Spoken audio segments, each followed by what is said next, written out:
ଆପଣଙ୍କ ପରିଚୟ ଦିଅନ୍ତୁ। ମୁଁ ପାରାଖଣ୍ଡି ବାର୍ କୋର୍ଟରେ ମୁଁ ଆଡଭୋକେଟ୍ ଅଛି ଆଉ ବାର୍ ଆସୋସିଏସନର ଭାଇସ୍ ପ୍ରେସିडेଣ୍ଟ ଅଛି। ଆମେ କେବଳ ଓକିଲାତି କରି ଘରେ ତ କୋର୍ଟରେ କରିପାରିବାନି, ପବ୍ଲିକ ସମସ୍ୟା କଥା ବୁଝିବା କଥା। ତ ପବ୍ଲିକ ସମସ୍ୟାରେ ଆମେ ଗୋଟେ ଆସିଲା, ମୁଁ as a AITC leader, as a CPI leader हिसाब से मत खबर आसला से आम टीम से AITC मिसिक आसलु। आम पब्लिक रू 100 लोग दस्तखत रखीचु, दस्तखत आम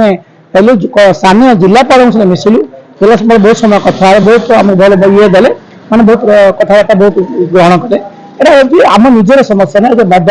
मदटा कौन एक्साइज दुकान आस करमती जगह कर गोटे एमती जंक्शन कर क्राइम सीट बहुत किसी हो।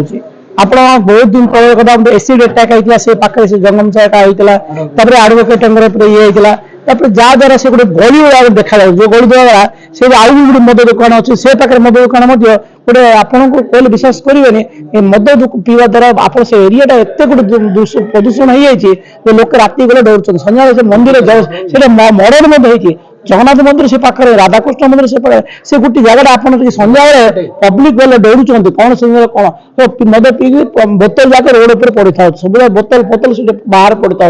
आम यहाँ गोटे जिलापाल को जनइलु, जिलापाल कहले निश्चय एक्शन ने आ से कथा कहले आ गोटे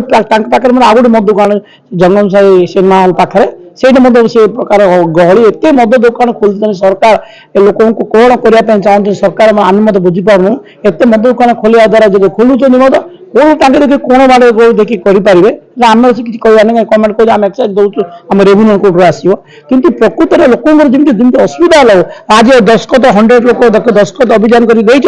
से जगह रखा चाहूना तो यहाँ मोर मंतव्य आगामी दिन में बंद करें हड़ताल निश्चय कर।